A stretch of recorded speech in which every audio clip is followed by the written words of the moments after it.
So this is what comes out after the texturing of the mesh is processed. And as you can see, even though the mesh is quite low res, the quality of your texture is very high and gives us a lot of detail. You can switch between the different modes here, where you can see the actual resolution of the mesh. You can see the vertices, and then you can turn into sweet mode to actually see all the details. We're now essentially ready to export, so we go back to the workflow tab, and here you have the kind of workflow from we added images, we processed them, and now we're ready to export them.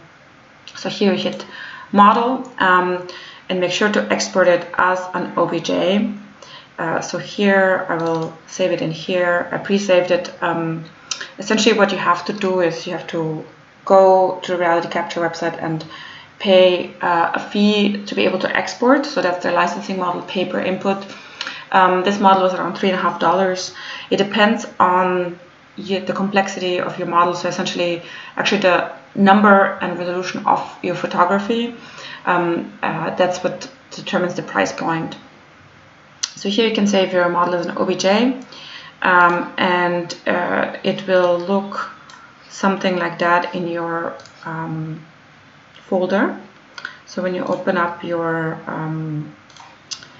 saved folder, even though you save just an OBJ automatically, it will also save an MTL file. So the OBJ actually saves your geometry, and the MTL file saves the information of how the texture gets applied to your geometry. And then you also get an image file which actually saves the texture as, in this case, I think it is a PNG. So let's look at the properties. Yeah, it is a PNG file, and it actually is quite high resolution, so it has like over 8,000 pixels in each dimension. So we can open up Meshmixer, and here it is already open. I just hit file and then imported that same file that we just exported from Reality Capture. So this file now is almost, not too much editing, but actually the ground plane is still not exactly straight. So here in the edit file, you can hit transform, and you can then change the ground plane to be a little bit more straight. Because what you want to do in Meshmixer is to kind of slice off the ground plane. And Meshmixer is really a software that's designed to allow sort of for meshes to be 3D printed. So you can kind of clean up meshes here. One thing is that this mesh is very, very small. So you can see this is the size of a 3D printer. So I want to scale it up, which I can also do here in the transform panel. So I just do 10 by 10 by 10 and hit accept. It might just take a second to process, but now it is kind of at a higher resolution. So now the only thing I want to do is to do a plane cut. So I actually kind of slice off the bottom of my object. And here, my setting is discard half, and then I don't need a fill because I'm just rendering it. If I would be 3D printing it, I would want to choose the remeshed fill option.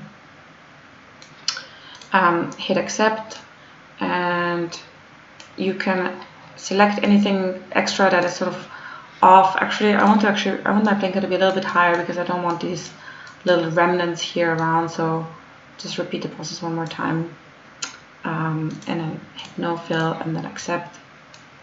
And then here in the select tab, I can select the lasso tool and select these little parts here that are floating around.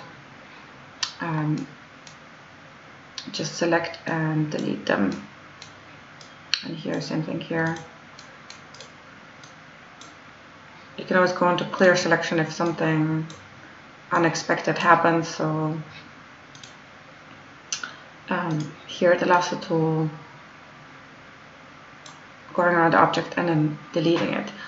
Another important thing, if you do want to reduce the file size further, so down here you see the triangle count, which is really useful. 26,000 is pretty low, so we can definitely work with that. If your triangle count is high, or if your computer feels very slow, you can go here into select, edit, and then use the reduce command, which will allow for your model to be reduced even further. So the higher the percentage, the more it gets reduced. But since our model is already quite small, I will just leave it as it is. So hit cancel here, and leave it in its 26,000 triangles. So I can just go now, hit export, and it's ready to go to Mudbox. So go test for Mudbox. Again, I'm saving it as an OBJ file. I'll just actually save it in a new folder here. And I'm ready to move on to Mudbox as the next stage.